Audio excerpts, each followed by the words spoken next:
discovery which has not yet been published.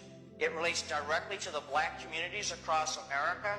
After here, I'm going to Bimini. As she said, I'm also going to speak at the Washington Conference again in Louisiana about this. But before I tell you about that, people will say, well, big deal, so what? Why is history important at all? History is extremely important. Imagine if I could take from each one of you as an individual everything you knew about life to last week and just erase it. Where would you be? You'd be lost. You'd be incompetent. You wouldn't know how to plan for the future. And you do the same thing with a people. If you erase their history or you don't tell enough about their past, they also become incompetent and they can't fulfill the future. And that's why a lot of people in the black community have felt, well, how come all of the dreams of the civil rights movement aren't yet fulfilled? And one reason is because this history is still suppressed. It still isn't taught. But there's been a recent discovery which is going to blow the lid off of all that. And that's what I'm going to talk about. Now, basically, what science has now found, although this is suppressed for the most part, there have been some great researchers. You have some wonderful books like by Ivan von Sertima, who's talking about these things. This is not taught in your public schools, although it will be. The history that the children are learning today is not going to be history that's going to be taught in the next 25 years. It's going to be radically different. We now know for a fact that long before Columbus, there were 4 major migrations of blacks to the Americas, different parts of the Americas, for totally different reasons, totally separated from each other by many centuries. But nonetheless, there were these black, you can call them migrations, but they were not in China. I'll describe it. You can make up your own mind what they were. The most recent of these took place about 400 years before Columbus was even born, and it's all outlined in a marvelous book over there. It's called The Golden Trade of the Moors. And it is now known that the West African Kingdom of Mali had huge fleets of merchant vessels, and that these kings, these black kings of West Africa, began sailing across the Atlantic to Mexico as early as 900 AD.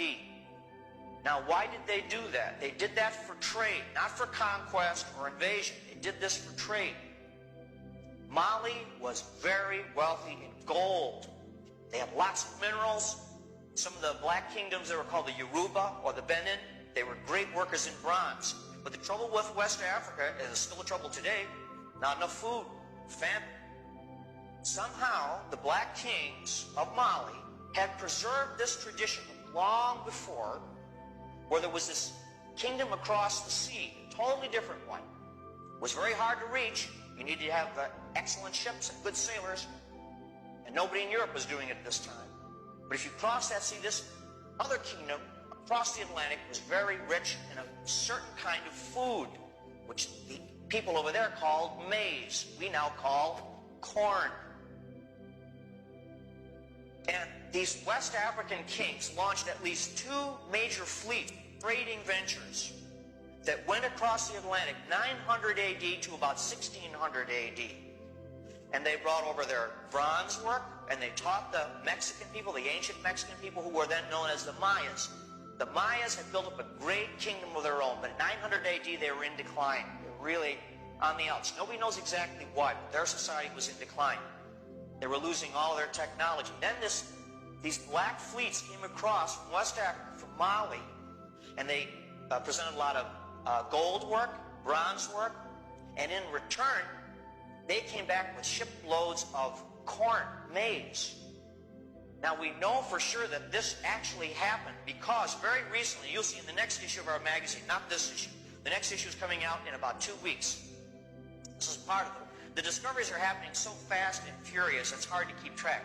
They now have found that a certain type of maize or corn, which is growing in West Africa, has been growing there for many centuries, is not native to West Africa. It is a type of corn which comes from Mexico. Could have only been brought over by these Mali seafarers over 1,000 years ago. So this is the first concrete proof that they beat Columbus by centuries. And we're not just on a voyage of exploration. They were going back and forth bringing corn back.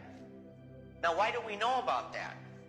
Well, this trade stopped abruptly 1600 AD. 1600 AD, the Spanish, the Portuguese run a real aggressive colonizing campaign, and they took over Africa, and they destroyed a lot of these kingdoms. And with the destruction of these kingdoms went all the knowledge and all the history of these past trades. This is a tremendous lesson for us because, you know, we're so proud of our American civilization. We think it'll go on forever. But when a civilization falls, history tells us it takes almost all memory of it with it. Civilization is really very fragile. And that's why these lessons from the past are very, very important. If we want to preserve our civilization, we have to learn what happened to these others that crashed. So we know for sure between 900 and 1600 AD, long before Columbus was even born, as I say, these blacks were trading, these black kingdoms were trading with Mexico. I have to refer to my notes just because this is new to me as well. There's also traditions in Mexico, ancient Mexico, of these black kings coming. And one of them was called, by the Mayas, if I pronounce this right, Ecchua, which means the black calabash or the black gourd. It referred not only to his black skin color, but also this gourd that he brought over. This gourd has been portrayed in these Maya hieroglyphs. This guy is portrayed as a West African type man, robes and everything. And he's holding a gourd in these glyphs. That gourd has actually been identified as a West African type of gourd. So here we're having wonderful proof that there were these contacts between Africa and Mexico. And they actually referred to him by this name. And it shows that the Mayas and these Mali civilizers, these Mali traders, got along really well. It wasn't a conquest. It wasn't one society taking over another. They both had things to offer each other. The Africans had to offer metallurgy and gold, and the Mayas had to offer corn.